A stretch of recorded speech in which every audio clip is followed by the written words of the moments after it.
How do I get saved? Well, that's a pretty easy to answer question. What you're basically saying is, how do I become a Christian? Because from the Christian worldview, someone who is saved is someone who belongs to Jesus. And how you do that is explained throughout the Bible, but most directly in Romans chapter 10 and verse 9, where it says, if you confess with your mouth that Jesus is Lord and believe in your heart that God has raised him from the dead, you will be saved.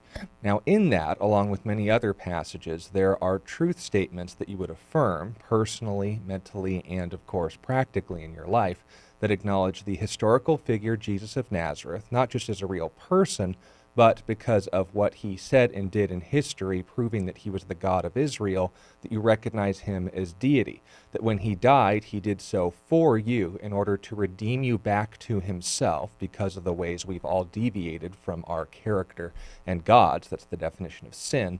And of course, because of that completed work, you now belong to him.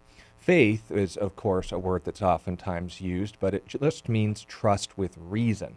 So when I say I'm saved, I mean I'm a Christian. I belong to Jesus. I'm a follower of Christ. And Christ, the Messiah, is the one who came to this world, who ultimately redeemed me back to God through his life, death, and resurrection.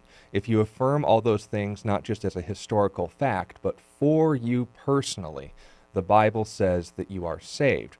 It is then from there that hopefully you learn to appreciate those things in more detail, but those are the fundamentals. That's how you are saved.